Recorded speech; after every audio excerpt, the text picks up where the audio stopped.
Welcome to my YouTube channel. तो कैसे हैं आप लोग? आई होप कि आप लोग बहुत ही अच्छे होंगे। तो जो हमारा पार्ट 5 था उस वीडियो में आप लोगों को वॉइस अच्छी नहीं सुनाई दे रही होगी, क्योंकि जो हमारा माइक था वो प्रॉपर वर्क नहीं कर रहा था। इस वजह से हमें वीडियो जो बनाना पड़ा वो बिना माइक का बनाना पड़ा।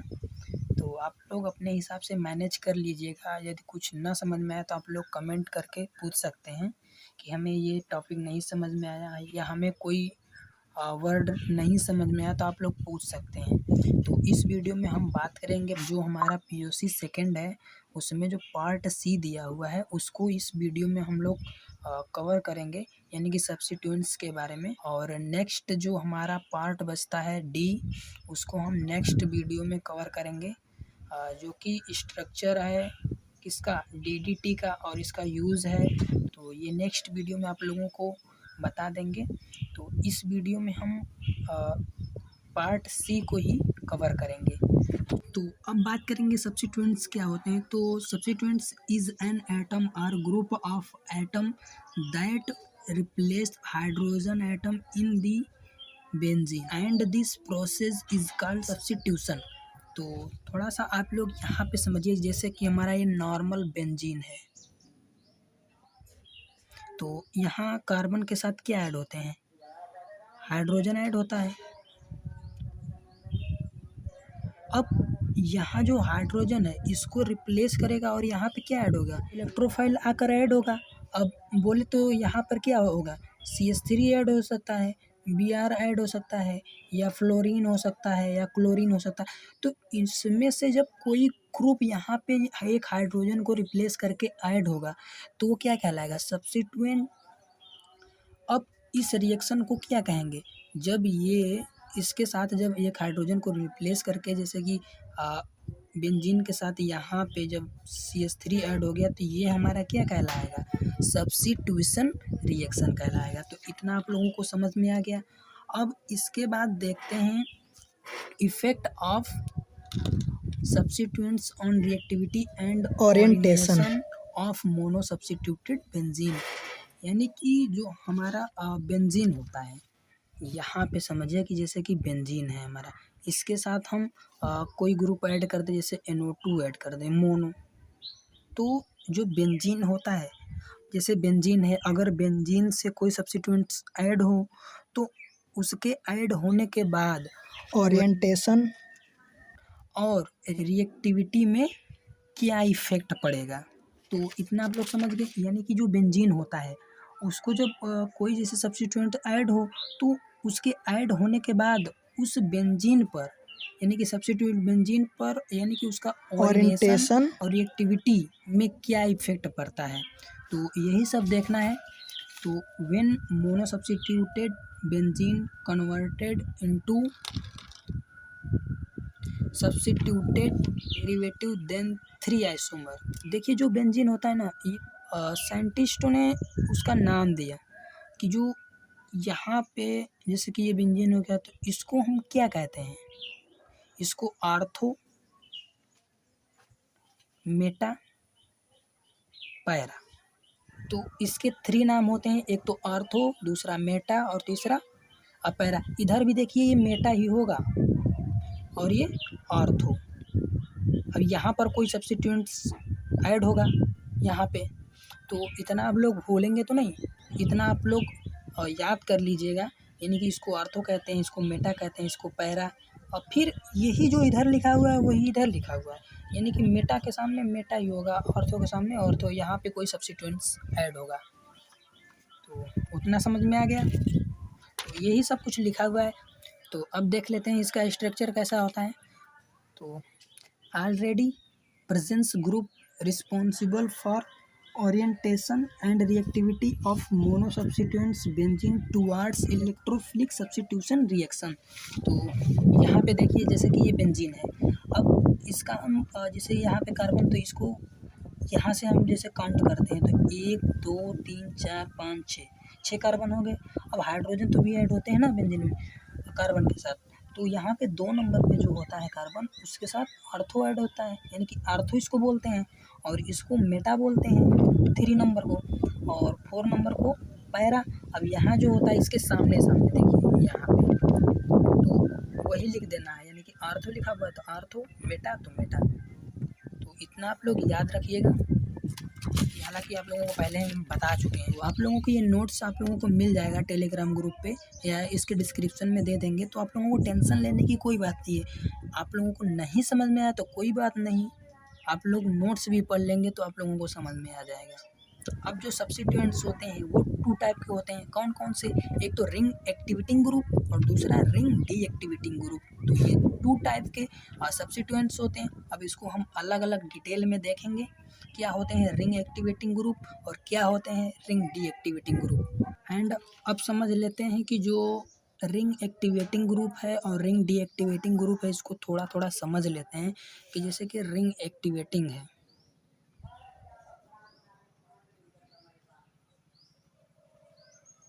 रिंग एक्टिवेटिंग ग्रुप में क्या होता है कि जैसे कि कोई बेंजीन है, इसके साथ कोई जैसे कि ग्रुप ऐड है, जैसे कि NH2 ऐड है, तो इसको क्या करेगा एक्टिवेट करेगा। कहने का मतलब है कि जो रिंग एक्टिवेटिंग ग्रुप होते हैं वो क्या है, इलेक्ट्रॉन को डोनेट करते हैं, यानी कि ये इलेक्ट्रॉन को डोनेट कर सकते हैं। और रिंग डीएक्टिवेटिंग में क्या होता है, ring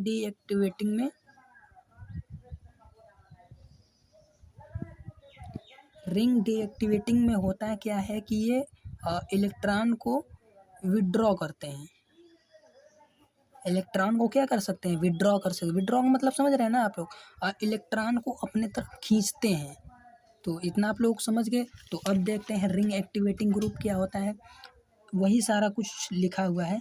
those group which can donate electron to be benzene and make it more reactive. तो हमने कहा कि जो रिंग एक्टिवेटिंग ग्रुप होते हैं वो इलेक्ट्रॉन को क्या करते हैं, डोनेट करते हैं। तो वही लिखा हुआ है। And ring activating group direct and electrophile to ortho para position. Ortho para position, यहाँ पे ये सबसे मोस्ट इम्पॉर्टेंट पॉइंट लिखा हुआ है कि जो रिंग एक्टिवेटिंग ग्रुप होंगे उसमें जो इलेक्ट्रोफाइल जो ऐड होंगे वो केवल आर्थो और पैरा पे ही ऐड होंगे। कहने का मतलब होता है कि ये आर्थो होता है, ये मेटा होता है, ये पैरा होता है, तो मेटा पे नहीं ऐड होगा। केवल जो रिंग एक्टिवेटिंग ग्रुप होंगे उसमें इलेक्ट्रोफाइल होंगे वो आर्थो पर ऐड होगा और पैरा पर, इन दोनों पर ही ऐड हो सकता है बस। अब हम कुछ इसका एग्जाम्पल देख लेते हैं। तो इसके 3 एग्जाम्पल होते हैं। एक स्ट्रांग होता है, स्ट्रांग का मतलब ये इलेक्ट्रॉन ज़्यादा देते हैं। मॉडरेट में इससे कम होते हैं इसमें इलेक्ट्रॉन, मॉडरेट में यानी कि थोड़ा कम होता है, वीक में और भी कम होते हैं इलेक्ट्रॉन। तो ये आप लोग पढ़ लीजिएगा। देखिए CH2 लिखा हुआ है, NH लिखा हुआ है ना, तो ये सब आप लोग पढ़ लीजिएगा। एंड अब देख लेते हैं NH bond C double bond O bond CH3 और O bond C double bond O bond CH3। तो ये कार्बोनोइल ग्रुप हैं, ये भी आप लोग पढ़ लीजिएगा। अब इसके बाद देख लेते हैं, तो ये एल्काइल ग्रुप हैं जो कि क्या है, CH3 है, CH3 bond CH bond CH3 CH2 CH3। तो इसमें क्या है, इलेक्ट्रॉन कम होते हैं, तो ये भी आप लोग पढ़ लीजिएगा। एंड अब देख लेते हैं रिंग डीएक्टिवेटिंग ग्रुप, यानी कि इसमें क्या होगा, इलेक्ट्रॉन विड्रॉ होंगे, यानी कि डीएक्टिवेटिंग होंगे। डीएक्टिवेटिंग का मतलब आप लोग समझ रहे हैं ना, यानी कि जो इलेक्ट्रॉन होंगे उसको खींचेंगे। अब जब इलेक्ट्रॉन जब खींचेंगे तो जो बेंजीन होता है उसके पास इलेक्ट्रॉन की कमी आएगी। जब इलेक्ट्रॉन की जब कमी आएगी तो उसके पास कोई भी इलेक्ट्रोफाइल ऐड नहीं होना चाहेगा। अब भाई जब उसके पास इलेक्ट्रॉन की कमी होती जाएगी तो उसके पास कौन सा इलेक्ट्रोफाइल ऐड होना चाहेगा, तो इसमें इलेक्ट्रोफाइल ऐड नहीं होना चाहता है।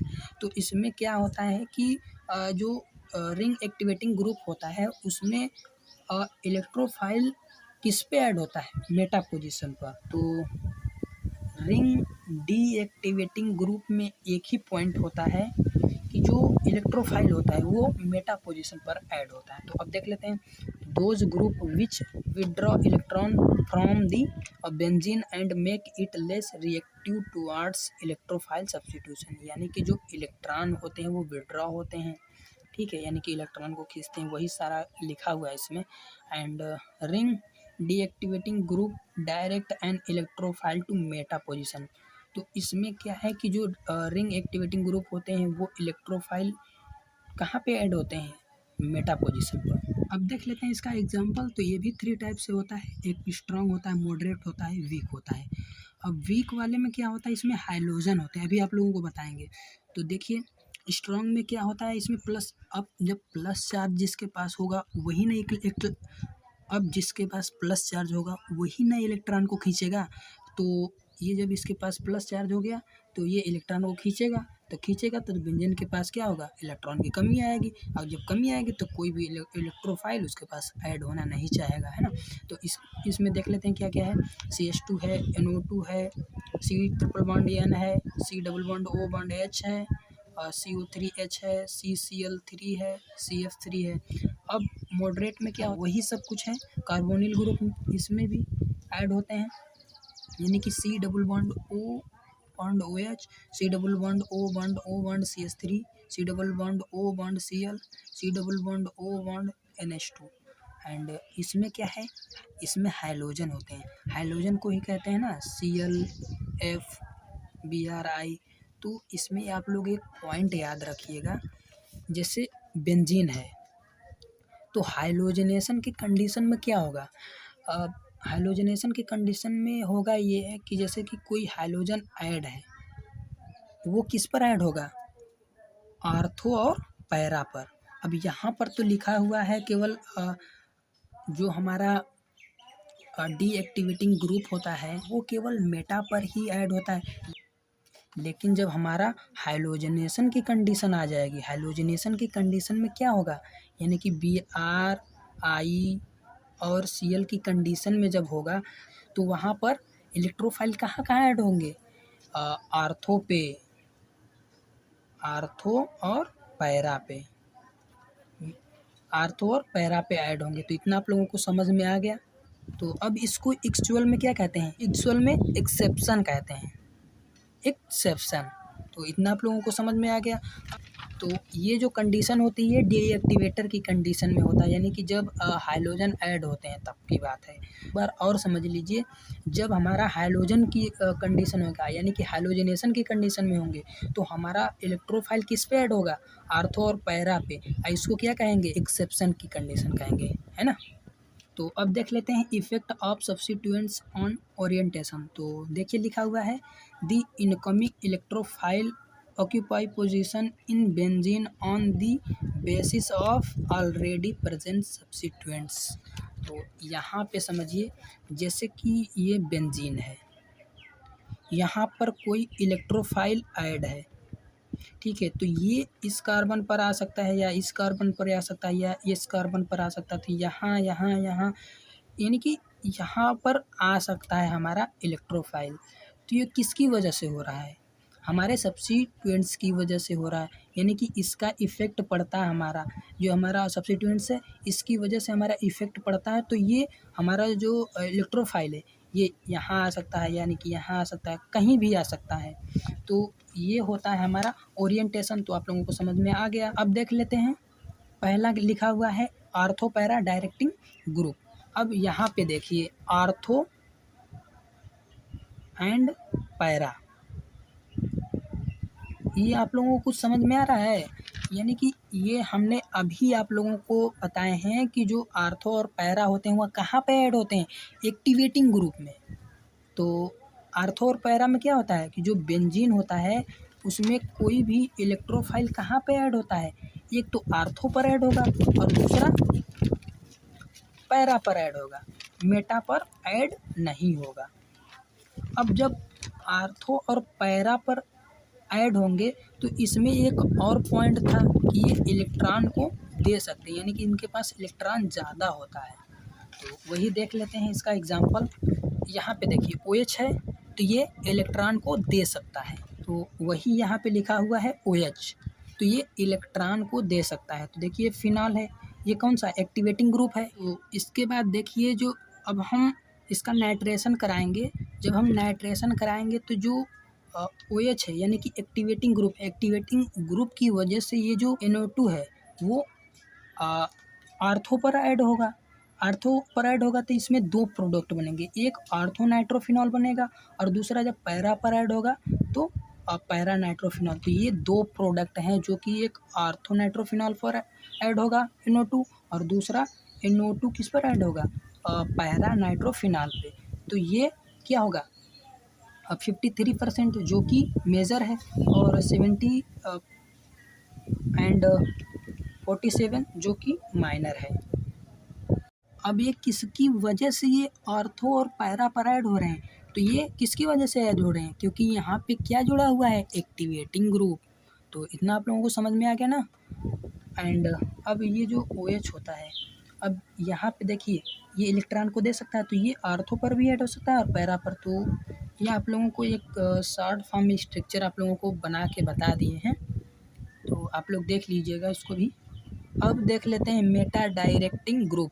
तो these group direct the incoming to meta position. तो इसमें क्या होता है कि जो मेटा डायरेक्टिंग ग्रुप यानी कि मेटा आप लोग समझ रहे हैं ना, मेटा किस में था, डीएक्टिवेटिंग ग्रुप में था। रिंग डीएक्टिवेटिंग ग्रुप में आप लोगों ने देखा था कि जो हमारा रिंग डीएक्टिवेटिंग जो ग्रुप होता है उसमें जो इलेक्ट्रोफाइल ऐड होता है वो किस पर ऐड होता है, मेटा पर ऐड होता है। लेकिन उसमें एक और भी पॉइंट था, तो जो हमारा हाइलोजिनेशन था उस कंडीशन में क्या था, जो हमारा इलेक्ट्रोफाइल था वो किस पर ऐड होता था, एक आर्थो पर और दूसरा पैरा पर ऐड होता था। तो उसको हम क्या बोलते थे, एक्सेप्शन बोलते थे। एंड इस कंडीशन में देखिए यहाँ पे क्या है, NO2 जो कि ये क्या करेगा, इलेक्ट्रॉन को खींचेगा अपने तरफ। तो इस कंडीशन में क्या होगा, NO2 कहाँ पे ऐड हो जाएगा, मेटा पर ऐड हो जाएगा। तो देखिए यहाँ पे देखिए मेटा पर ऐड हो गया, तो यहाँ पे देखिए मेटा पर ऐड हो गया NO2।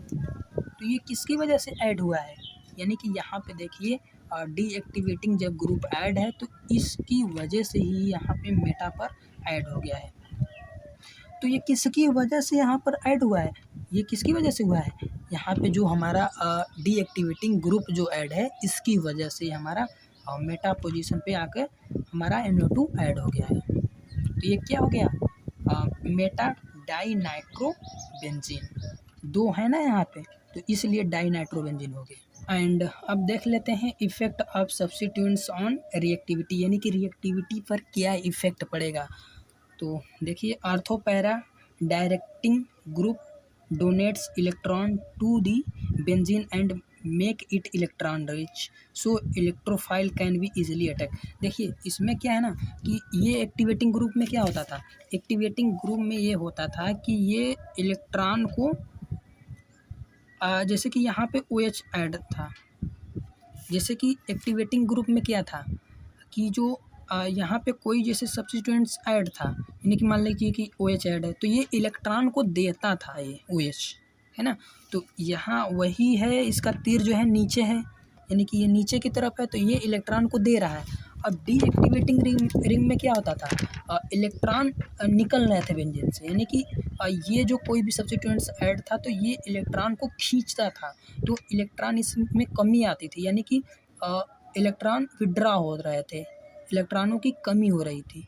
इस वजह से जो बेंजीन था उसके साथ तो कोई जैसे कि इलेक्ट्रोफाइल था वो कहाँ ऐड होता था, मेटा पोजीशन पे।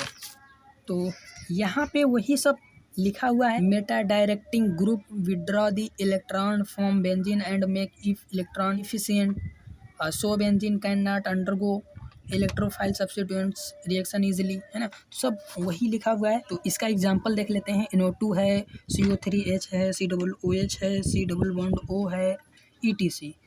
तो आई होप कि आप लोगों को इतना समझ में आ गया होगा। तो अब हमारा लास्ट पॉइंट जो बचा हुआ है डी सेक्शन का, तो उसको हम नेक्स्ट पार्ट में कवर करेंगे, क्योंकि वीडियो ये जो है लॉन्ग ज़्यादा हो जाएगा, इस वजह से हम नेक्स्ट पार्ट उसके लिए लाएंगे। तो मिलते हैं नेक्स्ट वीडियो में, तब तक के लिए थैंक यू सो मच।